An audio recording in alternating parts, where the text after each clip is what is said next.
మేము సర్దుకుంటాము. ఆయన అయితే వినుకోవడం లేదు. ఎందుకంటే ఒక్క చోట బంద్ చేసినప్పటికీ మొత్తం బంద్ అయిపోతుంది సందు. అయినప్పటికీ ఆయన వినుకోలేదు సార్.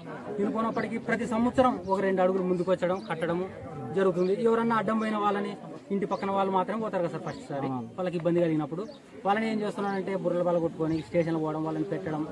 ఎందుకంటే వాళ్ళు వ్యవసాయం చేసుకొని కూలి బతికే వాళ్ళు కదా. వాళ్ళని ఏం చేస్తున్నారంటే అక్కడికి స్టేషన్కి వెళ్ళినప్పుడు బుర్ర పగలు కొట్టుకొని వెళ్ళినప్పుడు వాళ్ళపైన తిరిగి దాడి చేయడం జరుగుతుంది పోలీసు వాళ్ళు. కానీ అంటే ఎందుకోసం కొట్టినవయ్యా అంటున్నారు తప్ప ఈ సమస్య ఇంతవరకే దృష్టికి రాలేదు సార్. ఇప్పుడు కూడా దేవనకొండ పోలీస్ స్టేషన్ లో ఫిర్యాదు చేసినారు కదా, అది మీరు వాళ్ళని దుర్భాషలాడడం కానీ వాళ్ళ ఇంటి పైకి పోవడం కానీ వాళ్ళని కొట్టడం కానీ అదేమని చేసినారు?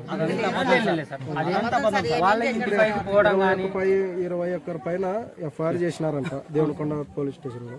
అది మీరు దాడి చేసినందుకే పెట్టినామంటున్నారు వాళ్ళు. అది ఎంతవరకు?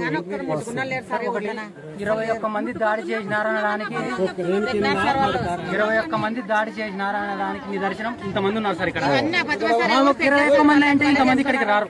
మా 21 మంది మీద వాళ్ళు కేసు పెట్టినారు, వాళ్ళే చేసినారు అన్నట్లు లేదు. లేదు సార్, ఊరు మొత్తం కలిసి దాన్ని అక్రమంగా ఉన్న దాన్ని మాత్రమే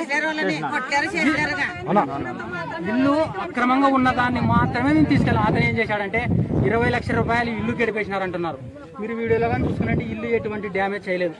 ముందర ఉన్న దాన్ని మాత్రమే డ్యామేజ్ చేయడం జరిగింది. అది కానీ సార్ 21 మందే కాదు, ఊరు మొత్తం కలిసి ainత తీసివేయడం జరిగింది జేసీబీ ఆధ్వర్యంలో. అది కానీ ఊరు ప్రజల ఆధ్వర్యంలో తీసివేయడం జరిగింది. వైసీపీ వాళ్ళే దాడికి పాల్పడ్డారని అంటున్నారు.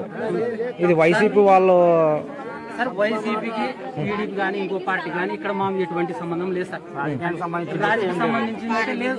అతని